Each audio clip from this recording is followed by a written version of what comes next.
Hi, everybody. I'm Alice K. Rucklehouse from SufferingWell, and we've been talking about the Rosary. This week, we've been talking about the mysteries of the Rosary, which are kind of the main course of the Rosary. It's kind of the point of it is that you're going with Mary to, as St. John Paul II said, to look at her photo album of Jesus. It covers 20 important events in Jesus' life, and they're in 4 sets of 5 mysteries each. So on Monday, we looked at the joyful mysteries. On Tuesday, we looked at the luminous mysteries. Today, we're going to look at the sorrowful mysteries.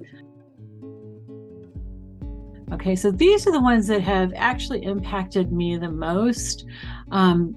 It's like before I started praying the Rosary, I thought that I was really in tune with Jesus' crucifixion and his passion, everything that he went through.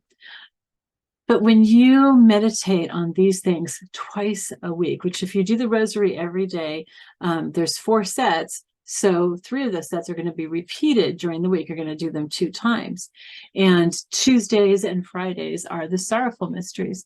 I used to do the Rosary, and I still would, except that I've got something else at that time, which is really sad, but I used to do the Rosary with Keith Nestor's Rosary Crew. And one of these days I'm going to review it, but I'll put a link down to their page on YouTube. I'll put that below so you can check it out. And I really do recommend that you check it out. But one of the things that Keith did as we were doing the Rosary was he had a little devotional, like, I don't know, 3 to 5 minutes or so on each of the mysteries as we went through. And I did the Rosary with him for about 2 years, and I don't think I ever heard him repeat the same thing twice. I mean, he just milked those things for all they were worth. It was beautiful. And he's got a book out too. I can't remember the name of it. It's also really beautiful. So I'll put a link to that in the bottom too, in the description box. But anyway, for some reason, the sorrowful mysteries are the ones that really impacted me the most. And then, of course, I grew to be more impacted by that by doing the Stations of the Cross and learning the Stations of the Cross. And we've got a little bit about that on this channel. I'll try to remember to also link one of those on there. But for today, we're going to be talking about the sorrowful mysteries. So there's 5 sorrowful mysteries, just like there's 5 of all the other mysteries. And the first one is the agony in the garden. This is when Jesus goes with his disciples to the Garden of Gethsemane, and he asks them to stay awake while he prays.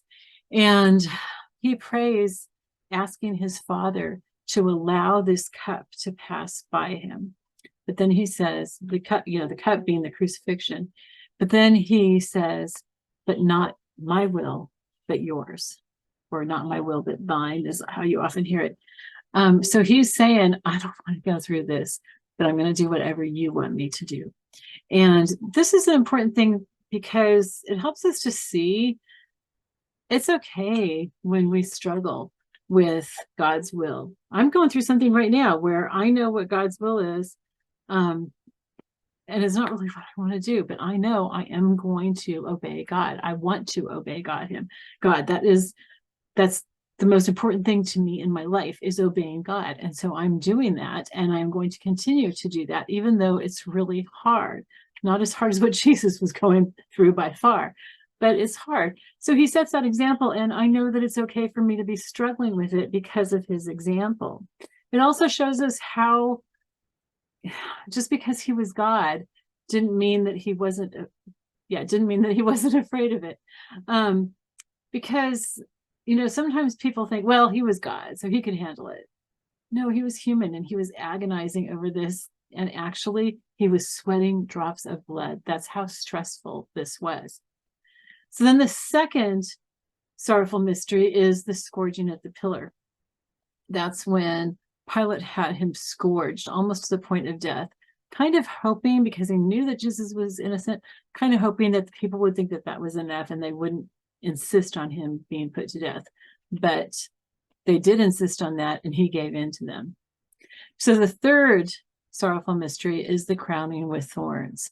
And that's where the soldiers made a crown from thorns. It was probably very, very long thorns, and it probably wasn't just a ring like we often see. It was more like a cap, because that's how crowns were back then. So it was probably something that they could just really push down on him, not with their hands, but like with sticks or something like that. And so extremely, extremely painful. And when we look at the shroud, we can see how some of that was and how horrible it must have been. So that's the crowning with thorns. The fourth one is his carrying the cross. He carried the cross about 2,000 feet from the Via Dolorosa uphill to Golgotha. He was very exhausted. He probably hadn't slept all night because they were doing the trial during the night. They had been whipping him and beating him. They may not have given him any water. We don't know, probably no food. And he had to walk all this way carrying his cross, which is not only a physical burden, but also a very deep emotional burden. So you can imagine how hard that was. And he fell a few times on the way. And there's also other things that we know happened that we commemorate in the Stations of the Cross. The fifth sorrowful mystery is, of course, the crucifixion. And that's, sometimes I want to say it's the most important event in salvation history, but really, like St. Paul said, the crucifixion wouldn't be any good if he hadn't risen from the dead. So we're going to see that in the glorious mysteries. But right now we have the crucifixion, which is extremely, extremely important. And so this is a very important thing to meditate on. All of these things are. Okay, so that's the sorrowful mysteries. And again, I'm going to put a link to Keith Nestor's Rosary Crew in the bottom. In fact, I'm going to go back and I'm going to, in my other videos about the mysteries, I will link the rosary, one of the rosaries that he does with those particular mysteries, so that you can hear his devotionals on those mysteries, because it's really profound. So and he's live at 6 o'clock Eastern, 5 o'clock Central, pretty much every day. He does it every day, but sometimes he schedules it for another time. So usually it's at 6 o'clock p.m. Eastern. I really, really recommend that you join them. All right, I love you all. I'll see you tomorrow for the glorious mysteries. Okay? All right. Bye-bye.